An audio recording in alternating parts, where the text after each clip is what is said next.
Bonsoir et bienvenue à tous ceux qui regardent en direct et aussi en replay. Aujourd'hui, nous avons une très grande journée, super importante. Super importante. Donc, nous allons directement commencer avec l'article que je viens juste de publier par rapport à ce live-là. Et puis, par la suite, on va parler de certaines choses. Du coup, l'article s'appelle « L'heure du réveil a sonné pour tous ». Tout en haut, vous trouverez le live comme d'habitude. Donc, la caution de Ghislaine Maxwell a été refusée cette nuit. La caution permet à un accusé d'attendre le jour de son jugement en étant libre. Dans le cas de Ghislaine Maxwell, je vais agrandir un peu.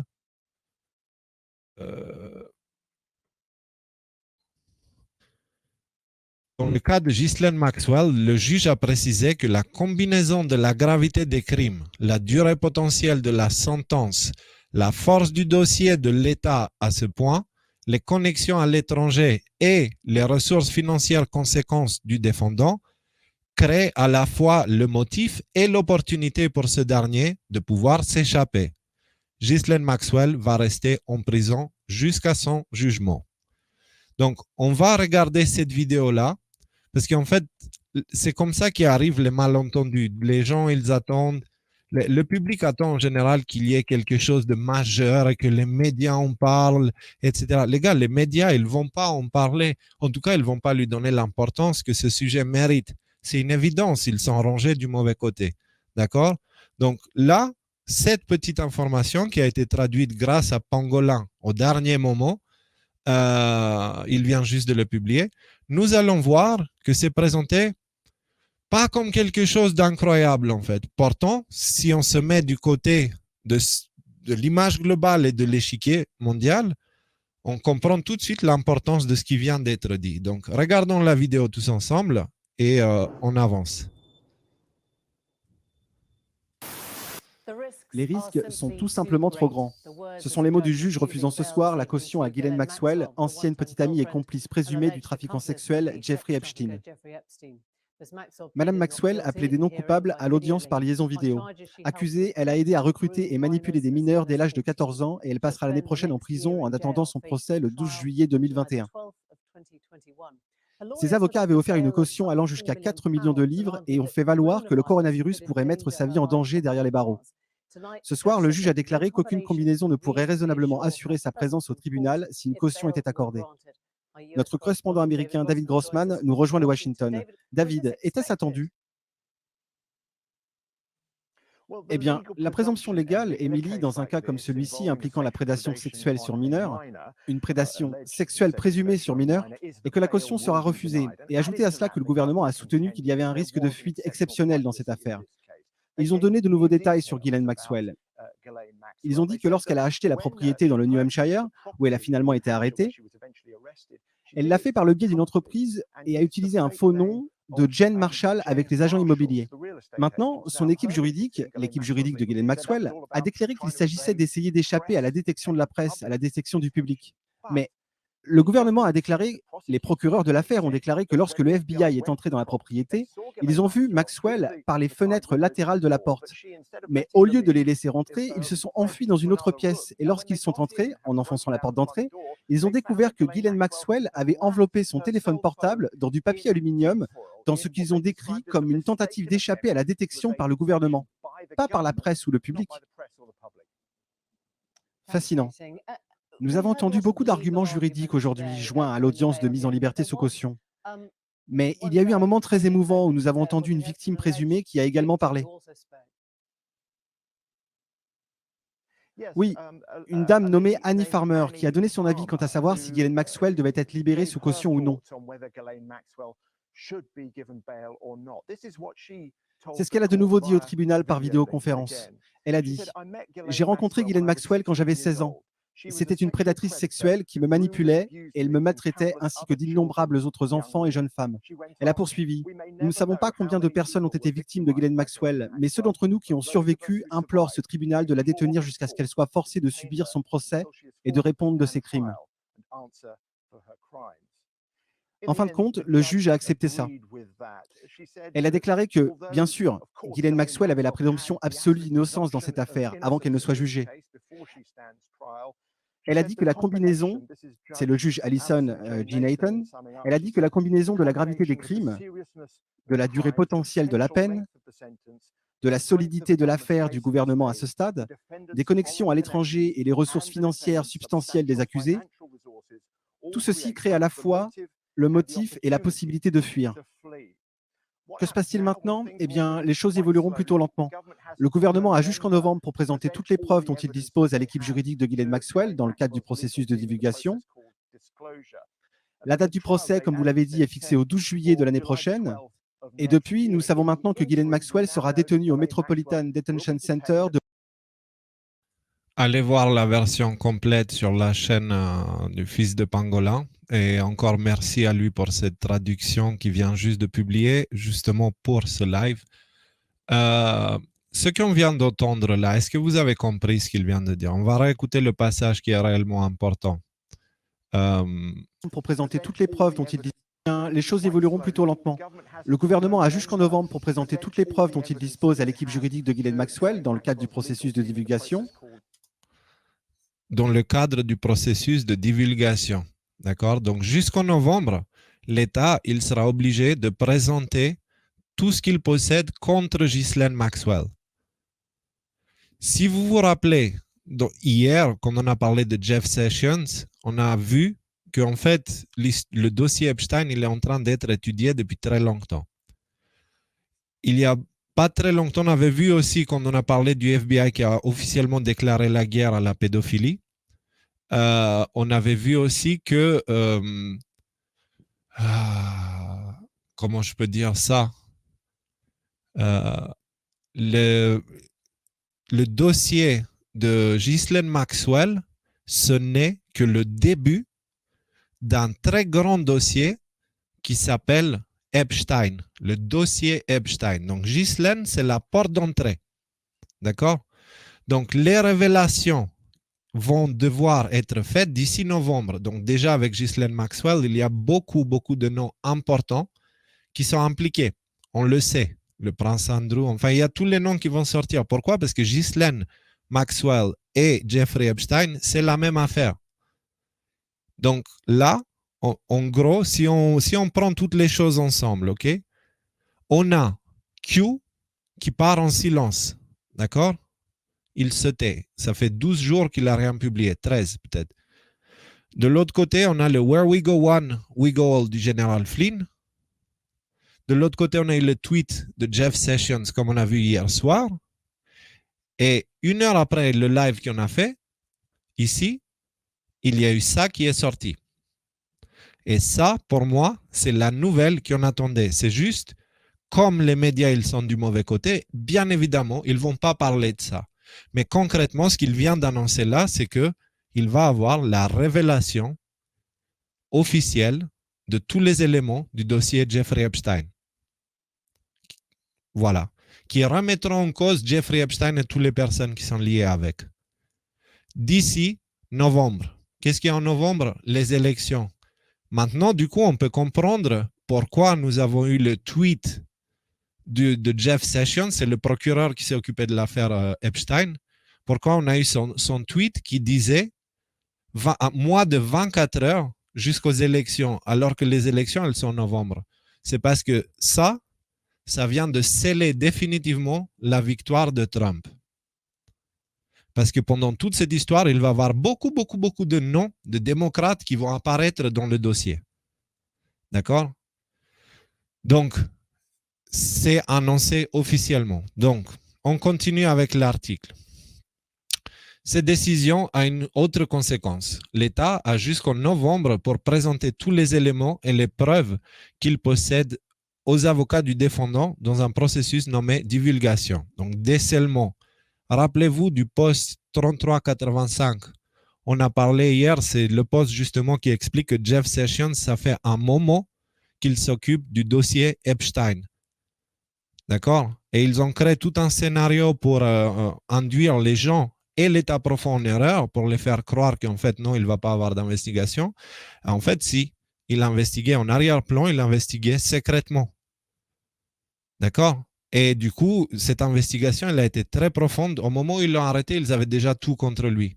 Ils n'ont pas attendu de l'arrêter pour ensuite trouver. Au moment où ils ont arrêté Ghislaine Maxwell, en fait, tout ça, ce sont des mises en scène pour préparer l'opinion publique à ce qui arrive. D'accord? Cela annonce officiellement le début de la tempête, la fameuse tempête. Maintenant, les gars, c'est là où le vent se lève, la pluie commence, la grêle et tout le merdier, quoi. D'accord? C'est pour ça qu'il est très important que nous soyons prêts. D'ailleurs, s'il vous plaît, cliquez sur like et partagez cette vidéo parce qu'il faut qu'un maximum de monde soit conscient de ce qui arrive. D'accord? Et sinon, allez sur le site chercher cet article sur 17.com, prenez cet article et partagez-le. D'accord? Il apporte suffisamment d'éléments et par la suite, moi, je serai là pour continuer à vous maintenir au courant de ce qui se passe. Mais l'information, la véritable information sera de plus en plus difficile à trouver. D'accord? Parce qu'il va y avoir deux choses. Il va y avoir la désinformation d'un côté et de l'autre côté, il va y avoir les mouvements d'échec de la part de Q et de l'Alliance. Donc, ils vont nous faire croire des choses pour induire l'État profond en erreur, mais du coup, ils vont nous aussi nous induire en erreur. Vous comprenez? Ce qu'il faut garder en tête maintenant, c'est la sortie du tunnel. Toujours quand il y a perte de contrôle du véhicule, fixe la sortie. C'est ce qu'ils t'apprennent à l'auto-école. Pourquoi? Parce que statistiquement, c'est là où tu regardes, c'est là où tu finis. Donc, gardons les yeux du côté de la lumière. Continuons. Soldat numérique, le temps est venu. Les révélations vont commencer progressivement. L'affaire Maxwell est le début de l'affaire Epstein, une affaire centrale qui nous conduira jusqu'en haut de l'État profond et leurs patrons satanistes qui commettent des abominations depuis bien trop longtemps. Les révélations seront bibliques. Gardons ça en tête. Dans les semaines, mois à venir, il est extrêmement important de ne pas oublier le jeu d'échecs. Quoi qu'il arrive, quoi que vous entendez, quoi qu'il se passe en France, n'oubliez pas, gardez les yeux vers la lumière, nous allons y arriver. C'est clair? Mais Léo, comment tu peux être aussi sûr? Je peux très bien comprendre les doutes qui persistent, surtout dans le contexte actuel où notre obéissance est testée avec l'obligation de porter un masque. D'accord? C'est de ça qu'il s'agit. Notre obéissance est testée. Il n'y a plus de danger. Toutes les chartes le disent et tous les faits sont clairs. Alors pourquoi nous forcer à porter un masque? La réponse est donnée par Alexis Cosette-Trudel dans sa vidéo d'hier soir, 14h07, que je vous invite à regarder. Donc, on va aller dans la vidéo d'Alexis et on va directement choper à 11 minutes 30. C'est le petit bout qui m'intéresse. Je rappelle qu'il n'y a jamais eu de deuxième vague de coronavirus. OK? Donc, on nous parle d'une deuxième vague, ça n'a jamais existé. Donc, là, maintenant, on l'utilise, on impose le masque alors que le virus a pratiquement disparu. On utilise des faux cas pour justifier ça. Mais le fait de l'imposer maintenant, ce que ça produit, c'est que, ben, regardons ici la question, le Mad Pharmacist sur Twitter.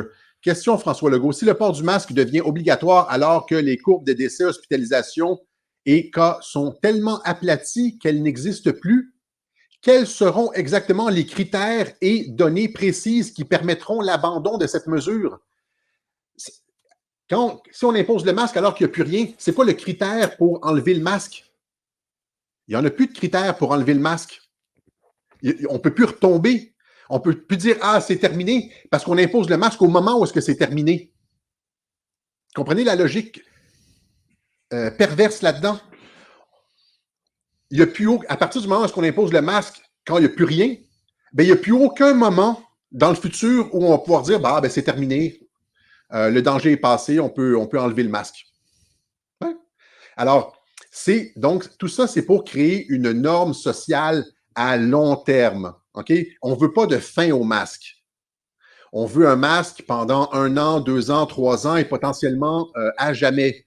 Hein? C'est le docteur Vadeboncoeur qui l'a dit ici. On veut construire une norme sociale avec le masque. Hein? Je vous ai montré la dernière fois aussi les chercheurs en Angleterre qui disent que ne pas porter de masque en public devrait être considéré comme conduire en état d'ébriété. Donc, c'est toute la question de la norme sociale. OK? OK. Est-ce que vous comprenez? Là, il s'agit vraiment... Rappelez-vous, les attentats terroristes, d'accord? Il y a le 11 septembre, il y a le Patriot Act, qui est une suite de lois liberticides qui ont été mises en place pendant l'état d'urgence qui a suivi les attentats, sauf que le Patriot Act est resté. On a eu les attentats en France, on a eu une série de lois liberticides comme réaction aux attentats terroristes, et ces lois, elles sont toujours là. Alors que le risque, il a été réduit. On ne parle plus trop de ça. Donc là, ils essayent de faire la même chose avec le masque. Ils utilisent le Covid pour créer le contexte, pour nous forcer à porter un masque. Et ensuite, ils testent en fait, ils nous testent. C'est-à-dire, si on arrive au point où on porte un masque, même quand tous les faits, tout ce qu'on voit dit que le virus, c'est fini, ça veut dire qu'on porte un masque parce qu'on nous le dit, pas parce que c'est nécessaire. Et c'est un acte de soumission. Et pendant qu'il nous oblige à porter ce masque pour des raisons qui n'ont rien à voir avec la santé, Emmanuel Macron se promène pour le 14 juillet sans masque, entouré de gardes qui ne portent pas de masque et ne respectent pas la distanciation sociale. D'accord? On a la vidéo complète ici, on va regarder un petit bout là. Hier, en fin d'après-midi, que le... Il n'a pas de masque. Ces gardes, ils n'ont pas de masque. D'accord? Vous comprenez? 14 juillet, hein, ça c'est d'hier. Donc, on ne va pas regarder plus pour éviter de se faire sauter la vidéo par eux. Regardez le même jour, qu'est-ce que disait ce gars? Dans les prochaines semaines, le port du masque sera obligatoire dans tous les lieux publics clos. Donc, en fait, si c'est une telle urgence, lui, là, c'est le président, donc on devrait le protéger. Les gens autour de lui devraient porter un masque, même si on est à l'extérieur. C'est le président d'une superpuissance. Comment ça se fait qu'il n'en a rien à foutre du virus, lui? Alors que nous, on doit porter un masque. Et il nous balance ça au même moment, quoi. Et que dire du fait que le 6 juillet 2020, Éric Dupond-Moretti est nommé ministre de la Justice au sein du gouvernement Jean Castex sous la présidence d'Emmanuel Macron, placé tout là-haut par et pour les Rothschild. En gros, nous avons l'avocat qui a défendu les pédophiles dans l'affaire Outreau, qui a été placé dans la position du ministre de la Justice. L'avocat des pédophiles est ministre de la Justice en France, vous comprenez? Vous comprenez pourquoi je ne perds pas mon temps avec la France? J'ai beaucoup de respect. Là, quand je dis France, je parle d'eux, hein, parce que la France comme pays et les Français, c'est quelque chose de merveilleux, magnifique, exceptionnel. La culture, le passé, l'histoire, tout. Eux, quand je parle de France dans ce contexte, c'est cela qui décide pour la France. D'accord? Donc oui, je peux comprendre que tout pousse à croire qu'en France, on est coincé, mais c'est faux. L'affaire Outreau, Dupond-Moretti, Macron, Covid, port du masque obligatoire, tout cela n'est qu'un des nombreux détails du plan de l'État profond. Toutes ces choses-là, elles sont liées. Voici une manière qui peut vous aider à comprendre mieux. Imaginez que les nazis ont gagné la guerre et qu'ils se sont installés partout en Europe et en Amérique. La tête, la poche et le bras armé des nazis est installé aux États-Unis. Et depuis là-bas, ils contrôlent l'Europe. Dans ce contexte, ça ne change strictement rien si le président français s'appelle Pierre-Paul ou Jacques, puisque dans tous les cas, il est sous le contrôle des nazis. Par contre, si la tête des nazis aux États-Unis tombe, le reste tombera avec. Cet exemple est bien plus proche de la réalité que ce qu'on peut imaginer. Les nazis sont en train de tomber aux États-Unis et vont disparaître complètement dans les mois à venir. Malheureusement, ils contrôlent la presse et ils ont encore un peu de pouvoir sur l'opinion publique, mais leur fin est proche. C'est une évidence. Regardez cette intervention de Ricky Gervais pour les Golden Globes 2020 pour avoir une idée du contexte dans lequel nous sommes aujourd'hui, ok? À quel point la vérité, elle n'est plus très difficile à voir. Sous-titrage grâce à Miniver, allez vous abonner sur sa chaîne. Hein. Je vous laisse apprécier, puis je vous expliquerai un peu qui est quoi en fait. I mean, Kevin Hart was fired from the Oscars because of some offensive tweets. Hello? Donc lui, c'est quelqu'un qui fait des tweets très, très, très agressifs en fait. Et Kevin Hart, c'est aussi un comédien qui est petit, il est noir. Et donc du coup, lui, il a été viré. Par contre, lui, qui est vraiment, il y va fort, hein, lui, il n'a pas été viré. Petit message. Lucky for me, the Hollywood Foreign Press can barely speak English. And they've no idea what Twitter is. So I got offered this gig by fax. So let's go out with a bang. Let's have a laugh at your expense, shall we? Remember, they're just jokes. We're all going to die soon, and there's no sequel. So, yeah, remember that. But you all look lovely, all dolled up. You came here in your limos. I came here in a limo tonight, and the license plate was made by Felicity Huffman. So... Alors, pour ceux qui ne connaissent pas l'histoire, Felicity Huffman, c'est une des actrices qui a joué notamment dans Desperate Housewives. Et en fait, l'actrice, elle a payé une école pour qu'il donne à sa fille un faux diplôme. Donc, elle a profité de son statut d'actrice, etc. Et puis, elle a créé l'illusion que sa fille est quelqu'un avec un diplôme, alors qu'en fait, elle a acheté le diplôme. No. Shush. It's her daughter I feel sorry for, okay? That must be the most embarrassing thing that's ever happened to her. And her dad was in Wild Hogs. So, but tonight isn't just about the people in front of the camera. In this room are some of the most important TV and film executives in the world. People from every background, but they all have one thing in common. They're all terrified of Ronan Farrow. Ronan Farrow, c'est le gars qui a fait les investigations sur Harvey Weinstein. Ok, c'est le gars qui avait Miramax et qui produisait beaucoup de films et qui s'est avéré être quelqu'un d'atroce. Ronan Farrow, c'est celui qui a fait tomber Harvey Weinstein. Ok? He's coming for you. He's coming for you. Il vient pour vous. Look, talking of all you perverts, it was a big year. It was a big year for paedophile movies. Surviving R. Kelly, Leaving Neverland, Two Popes. Shut up. Shut up. I don't care. I don't care. Il y va. Hein? Many talented people of color were snubbed in major categories. Unfortunately, there's nothing we can do about that. The Hollywood Foreign Press are all very, very racist. So, fifth time. So, we were going to do an in memoriam this year, but when I saw the list of people that had died, it wasn't diverse enough. It just, no. It was mostly white people. And I thought, nah, not on my watch. So, no one cares about movies anymore. No one goes to the cinema. No one really watches network TV. Everyone's watching Netflix.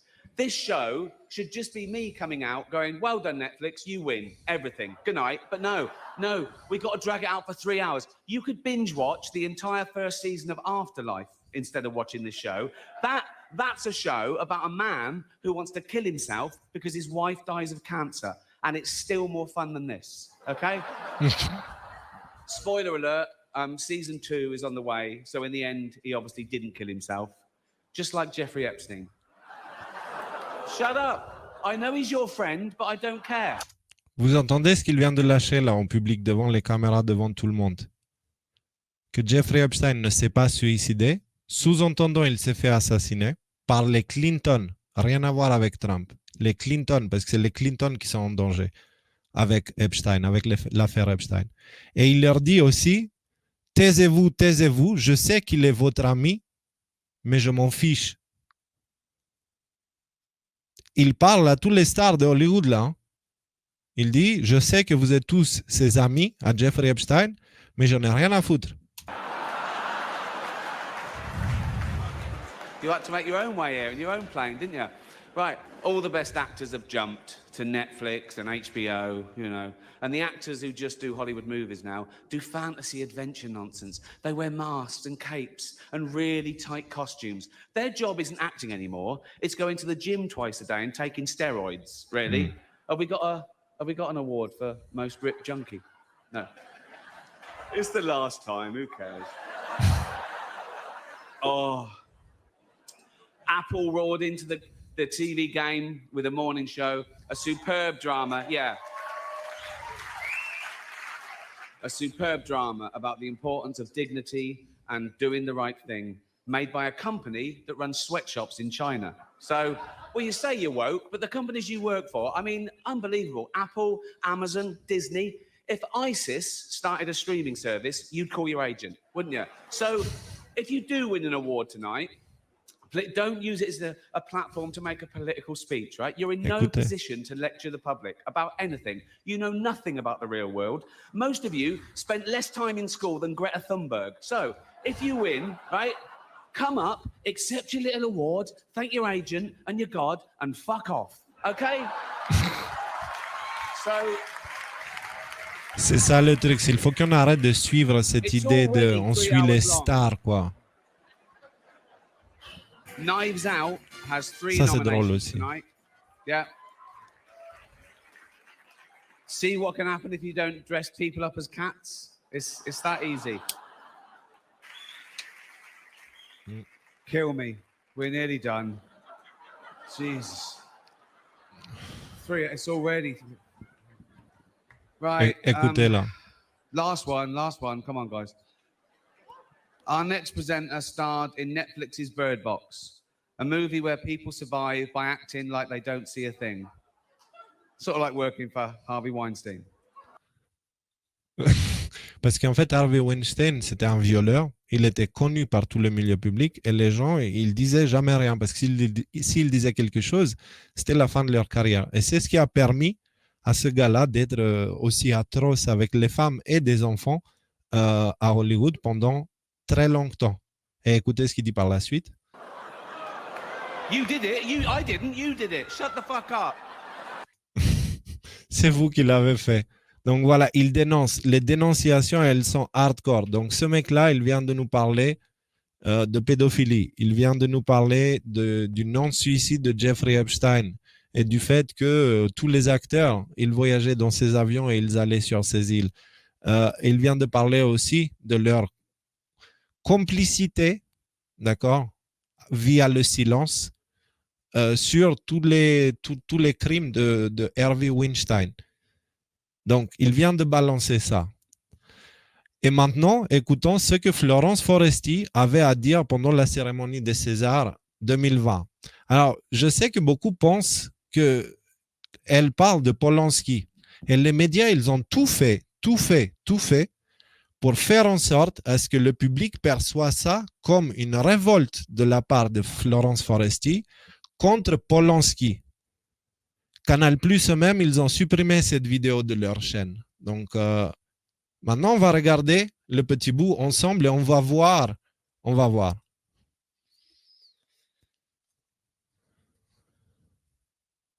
Bonsoir mesdames et ah si, il en reste. Bonsoir messieurs. Peut-être qu'ils ont un bracelet électronique. Bon. Peut-être qu'ils ont un bracelet électronique. Ça vous rappelle quelque chose, ça? Mais écoutez, bienvenue, hein, bienvenue à la dernière, Lapsus, à la dernière.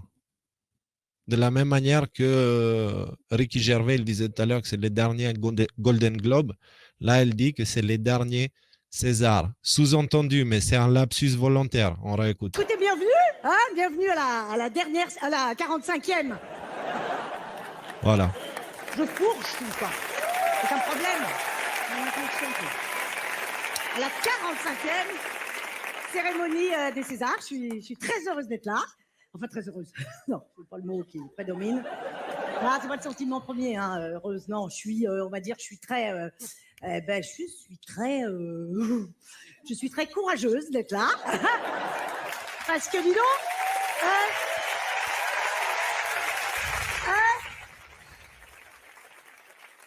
elle a bien choisi son année, Foresti, pour faire son retour ou pas? Alors, tu confonds MeToo et la pédophilie.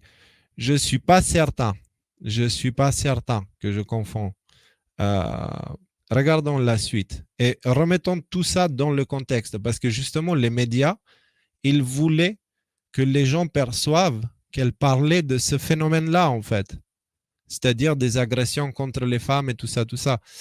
Écoutez, écoutez. Et puis, on va regarder même un petit bout en bonus si vous ne me croyez pas. Ah bah ça s'appelle le pif, hein. Elle s'est dit 2020, c'est pour moi, bien sûr. Oui, non, parce que moi, j'ai accepté il y a très longtemps. C'était bien avant la tempête. Alors, au début, je voulais pas. Elle parle quoi, du coup? Tu vois? MeToo, pédophilie. Pourquoi elle parle de tempête? Vous comprenez? La tempête, de quoi on vient de parler dans l'article jusqu'à là? De tempête. Elle vient, je le remets. La tempête.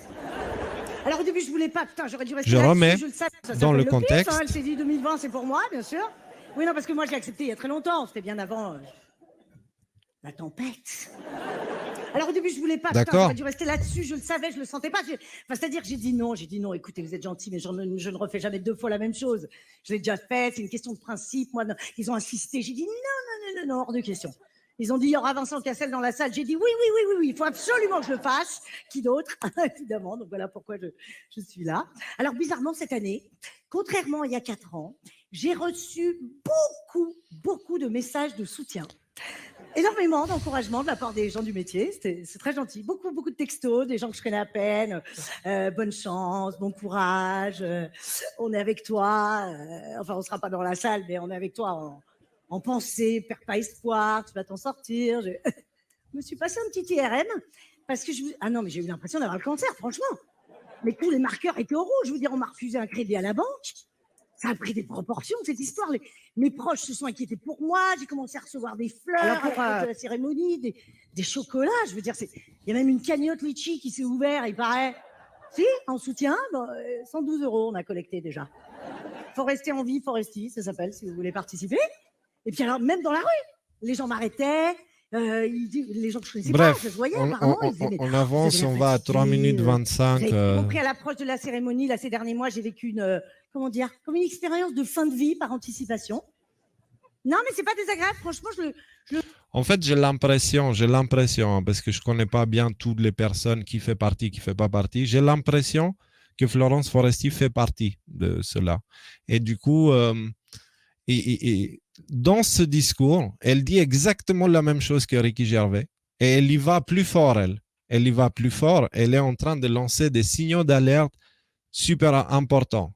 Alors, vous vous dites, oui, c'est le mouvement MeToo où il parle de Polanski, il parle de ça. Alors, rappelez-vous, état profond, rappelez-vous les satanistes, rappelez-vous de toutes ces choses-là. Pour préparer cette Et cérémonie, regardons j'ai été cette amenée à vidéo. rencontrer beaucoup d'acteurs et d'actrices. Et c'est vrai que j'ai été souvent frappée par le décalage qu'il y a entre l'image publique. Blablabla. Et en fait, ils font une petite mise en scène avec Isabelle Adjani. Oui. Et en fait, c'est une mise en scène, ok, Florence Foresti qui va impressionner. Elle va impressionner pour la rencontrer. Elle s'attend à ce que ce soit quelqu'un de très exceptionnel ou je sais pas quoi. Et puis en fait, c'est une personne qui a des problèmes comme tout le monde. Et Adjani, elle a l'air un peu agitée, occupée. Donc, elle n'a pas trop le temps pour Florence Foresti. Tu me tutoies, hein, je préfère. Bon, alors dis-moi, qu'est-ce que tu voulais me proposer? Oui, alors en fait, je voulais vous parler de la cérémonie des Césars. Mais merde! Ah! Il n'y a plus de dosette. Voilà, en gros. Et on arrive au moment où, en fait, Isabelle Adjani, elle est en train de prétendre qu'elle est trop occupée pour faire partir Floresti. Je sais compter, monsieur. Oui, bon, moi, je veux bien de j'avance. Voilà. Merci. Voilà, et du coup, elle sent qu'elle gêne, elle s'en va. Regardez maintenant, expliquez-moi la raison pourquoi une telle chose est nécessaire. Regardez la suite.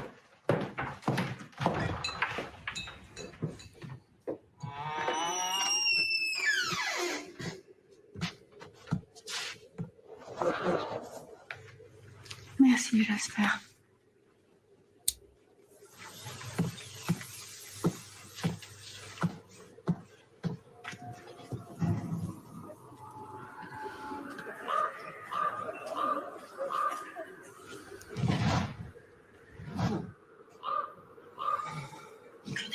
Je suis mais la trahison, c'est que c'est le mail dans votre bouche. Vous m'avez menti. Je suis pas devenue folle. Vous êtes devenue fou. Vous allez arrêter de crier. Vous allez vous calmer. Elle est partie. Marco. Mais tu arrêtes. Camille, c'est la camisole, hein? Attention. Je vous dis qu'elle est partie. Voilà. Elle est là.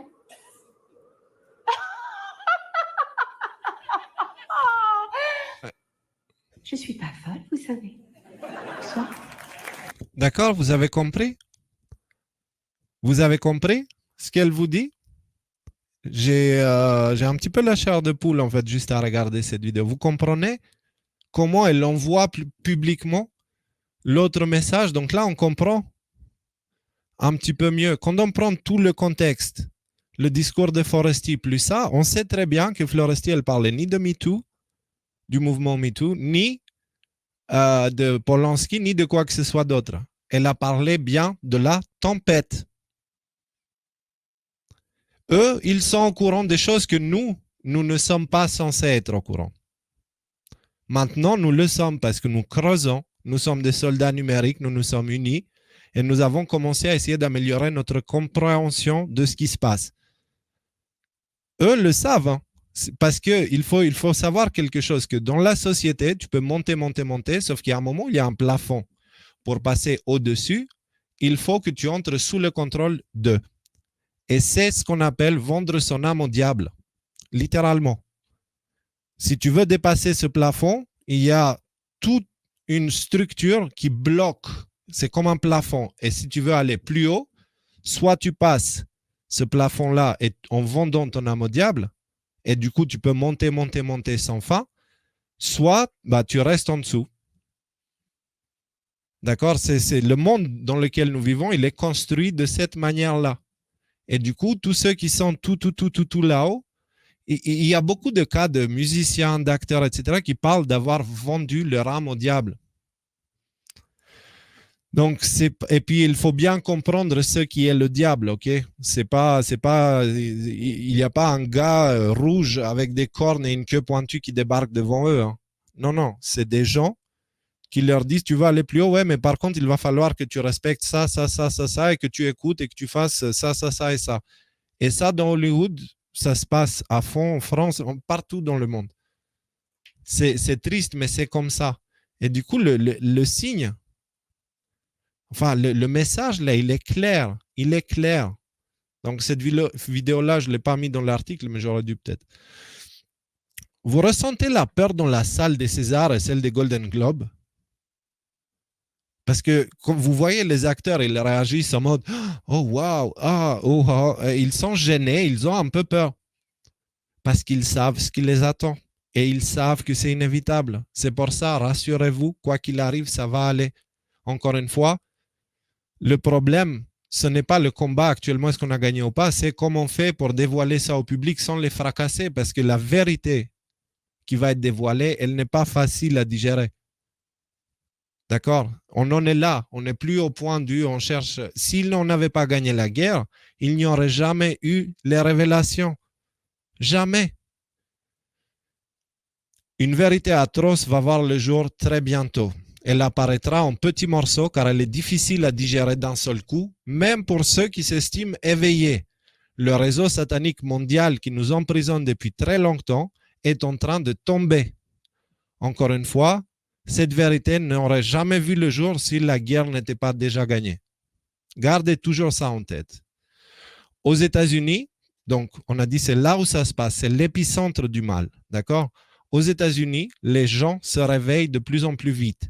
La réélection de Donald Trump est une évidence, malgré ce que les médias essayent de vous faire croire. N'oubliez pas que les sondages donnaient Hillary Clinton gagnante à 90% la veille des élections de 2016.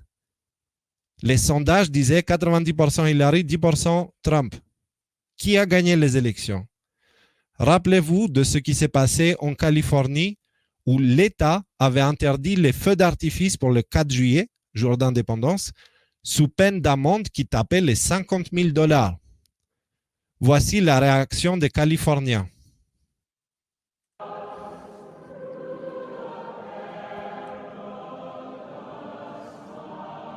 Il y a eu un record qui a été battu en termes de feux d'artifice dans un contexte où l'État l'a rendu illégal avec une amende de 50 000 €. Ça, c'est les gens. Est-ce qu'ils dorment, les gens là-bas, vous pensez?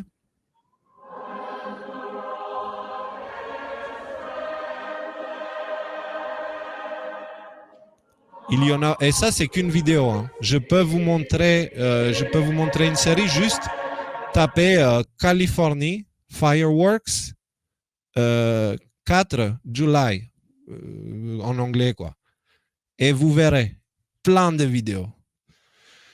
Voici un autre exemple qui montre que les Américains sont en train de faire leur choix. Ce qui s'est passé avec Goya est simplement génial. Les gens sont carrément en train de troller l'État profond. Donc, la vidéo de ce petit bout, c'est ce qu'on est en train de tourner maintenant.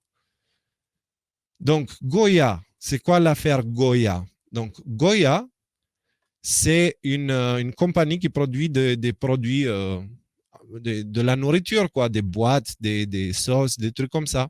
Et c'est une compagnie qui est tenue par un hispanique, d'accord, un portoricain, je pense.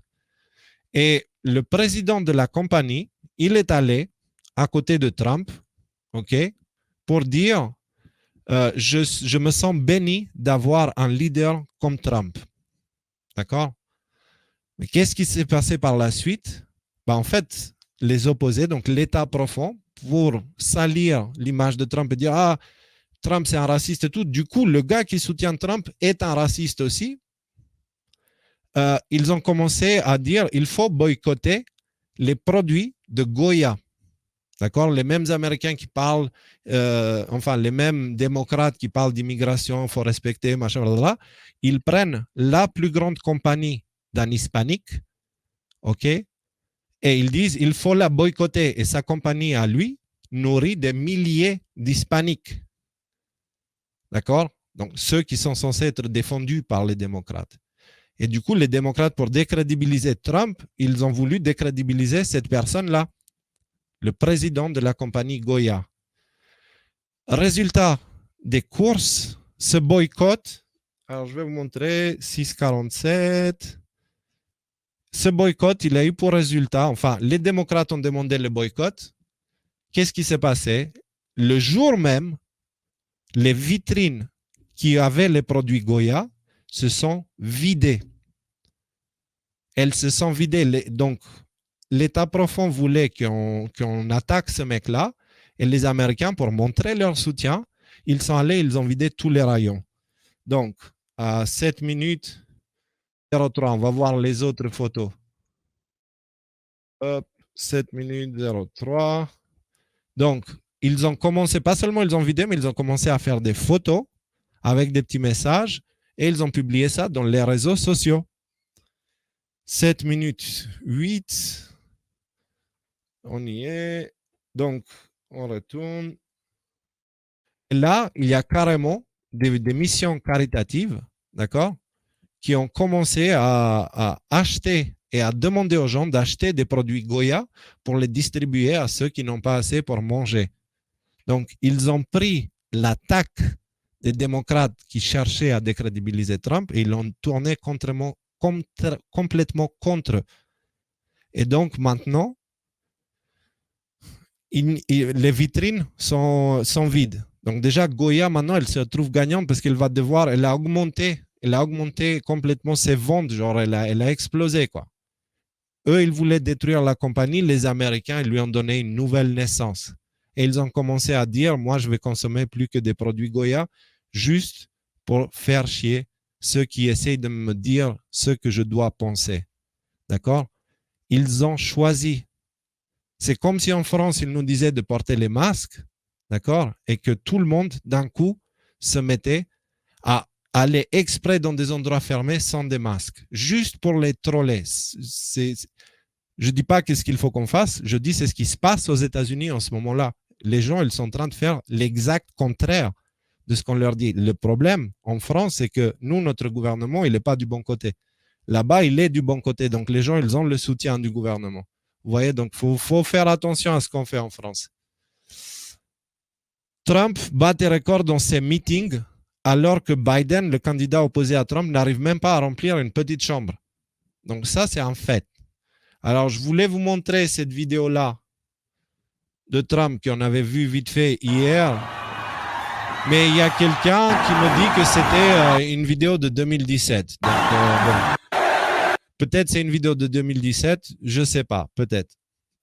Du coup, on va mettre ça entre parenthèses et il faudra la checker. Mais dans tous les cas, Trump, il est loin devant. Et bien sûr, les sondages, ils disent le contraire. Mais qui contrôle les sondages? Et à quoi servent les sondages? Est-ce que les sondages sont là pour voir ce qu'on pense ou pour nous dire ce qu'on doit penser? Vous comprenez? La veille de l'élection de Trump, les sondages donnaient Hillary gagnante 90%. Voilà. Donc, tout est en place. L'absence de Q, le Where we go one, we go all du général Flynn, le tweet de Jeff Sessions de ce 14 juillet, la garde nationale activée. Rappelez-vous, avec les Black Lives Matter, Trump a réussi à mettre la garde nationale partout aux États-Unis pour être prête au cas où, pour protéger les citoyens au cas où il y a un sale mouvement de l'État profond. D'accord? Et ça, c'était annoncé en 2018. Ça a été mis en place. C'était le dernier signal qu'on attendait, en fait. La garde nationale, donc, elle est activée. Le contexte légal, il est là aussi. On vient de le voir avec l'annonce qui a été faite hier soir. Donc, Ghislaine Maxwell, qui doit rester en prison jusqu'à son jugement et que l'État a jusqu'en novembre pour présenter les faits. Donc, ils sont obligés de les présenter et ils vont les rendre publics. Je ne m'inquiète pas pour ça. Tout est en place et l'heure est venue. Dans les semaines et mois à venir, la réalité va devenir de plus en plus imprévisible et difficile à comprendre. Pendant cette période, voici ce qu'il faut toujours garder en tête. La sortie du tunnel est devant. Derrière, il n'y a que l'obscurité. Nous sommes en guerre d'information. Les médias de masse vont propager la propagande puissance max. La désinformation domine, y compris au sein des médias alternatifs. Les médias sociaux ont des soldats numériques qui servent l'ennemi. Les commentaires seront infiltrés également, ici y compris. Il y a un mois de ça, il y avait 500 personnes ici. Là, on est à 4200. D'accord? Merci à vous tous. Cliquez sur like et partagez, s'il vous plaît, c'est important. Donc, on grandit. D'accord? Et dans les commentaires, je remarque qu'il y a des gens qui viennent raconter tout et n'importe quoi. D'accord? Rappelez-vous, les commentaires, c'est un piège. C'est possiblement un piège. Et ne perdez pas votre temps à combattre les trolls. Il va en avoir des trolls. Et dites-vous bien que les meilleurs trolls, ce sont ceux qui se font passer pour des gens sympas. D'accord? Qui disent, ah oui, mais moi, je me pose des questions parce que machin, hop, et il te balance une connerie. Méfiez-vous. La vérité sera attaquée. Ils vont essayer de créer le chaos et la peur. Ils vont tout faire pour résister. Leur survie en dépend. Gardez tout ça en tête. Si une information vous stresse ou elle vous fait peur, c'est que vous avez oublié un des points précédents, mais surtout, vous n'avez pas encore compris que le combat a déjà eu lieu et nous avons gagné. Ce à quoi nous assistons maintenant, c'est la période des révélations. Quoi qu'il arrive, gardez les yeux vers la sortie du tunnel.